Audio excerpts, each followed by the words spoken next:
જ્યાં સુધી ચૈતર વસાવાની વાત છે તો મારી જાણકારી એવું કહે છે કે ચૈતર વસાવા ભારતીય જનતા પાર્ટીનો હિસ્સો થઈ જાય એના ભરપૂર પ્રયાસો ભાજપે કર્યા કે ચૈતર વસાવા હવે અમારી સાથે હોય. પણ મને એવું લાગે છે કે ત્યાંનું જે સ્થાનિક રાજકારણ છે મનસુખ વસાવા એમને પસંદ નથી.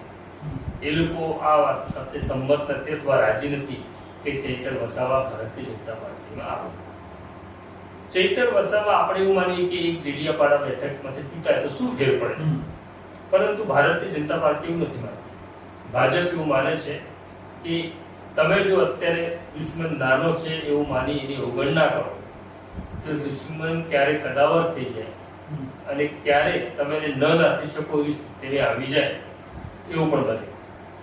ચૈતર વસાવા જે રીતના આદિવાસીઓનો અવાજ બની રહ્યા છે, આદિવાસીઓ માટે બોલી રહ્યા છે, લડી રહ્યા છે, એમને ડેડિયાપાડામાં પ્રવેશ નહીં કરવાની કોર્ટનો આદેશ પણ છે. આ સ્થિતિમાં પણ ચૈતર વસાવાની અસર મને એવું લાગી રહી છે કે અંબાજીથી ઉમરગામની વચ્ચે થાય આગામી ચૂંટણીમાં તો લવાય નહીં.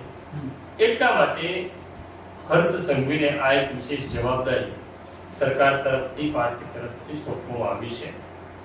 અને હર્ષ સંઘવીની ઘણી બધી સભાઓ હવે વિસ્તારમાં થઈ રહી છે.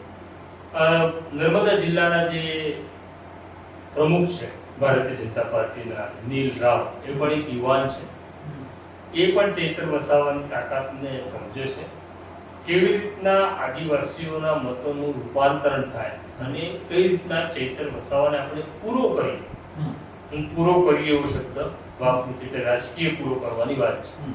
હવે જ્યારે રાજકીય કોઈ વ્યક્તિને પૂરો કરવો હોય તો તમારે શામ, દામ, દંડ, ભેદ બધું જ અપનાવવું પડે અને એ ચૈતર વસાવા સાથે એ થઈ રહ્યું છે.